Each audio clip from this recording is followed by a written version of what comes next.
My story starts when I was 8 years old and my family got a trampoline in the backyard. I fell in love with it and decided to join the trampoline and tumbling program at the local gymnastics center. I quickly moved up the ranks, and by the time I was 13 years old, I had become a member of the United States National Trampoline and Tumbling Team.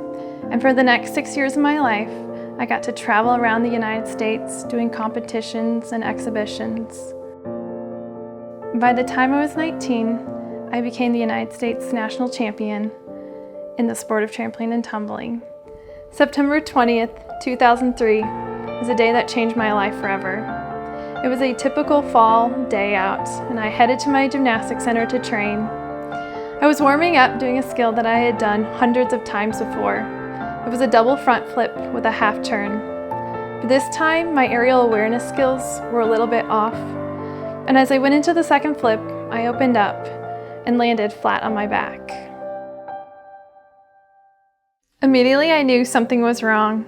I turned to my coach and I told her I couldn't feel my legs. I tried to sit up, but I couldn't move.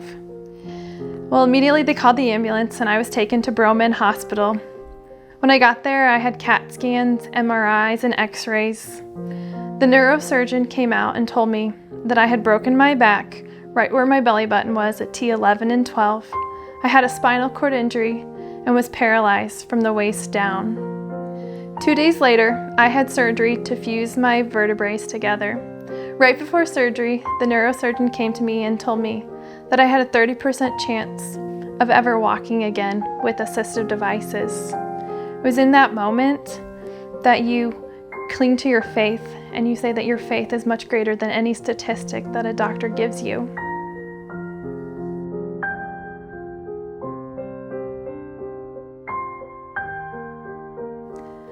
Surgery went well, but I was still labeled a paraplegic and still unable to move. 10 days after being at Broman, I was transferred to the Rehabilitation Institute of Chicago, where I stayed for 3 months.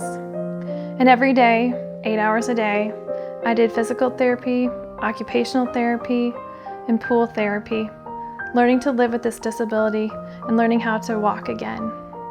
A few days later, the nurse came in to get me dressed in the morning. And this time when she was dressing me, I noticed something.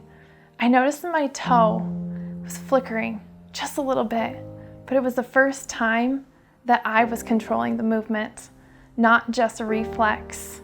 And for the first time, I had a sense of hope. After my toe flickered, God gave me hope.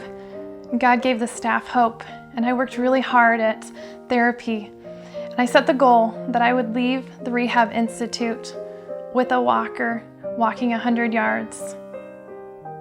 It took about 2 years before I was able to walk on my own without any assistive devices. But what started out as a flicker of a toe turned into God's miracle in my life. It's been 13 years of my accident, and I'm not 100% healed. My life isn't the same as it was before, and yet I still have hope. Every day, I wake up and I put my feet on the ground and I stand. I'm reminded of a verse in 2 Corinthians 12, 9 through 10 that says, "But he said to me, 'My grace is sufficient for you, for my power is made perfect in weakness. Therefore I will boast all the more gladly of my weakness, so that the power of Christ may rest upon me. For the sake of Christ then, I am content with weakness, insults, hardships, persecutions, and calamities. For when I am weak, then I am strong.'"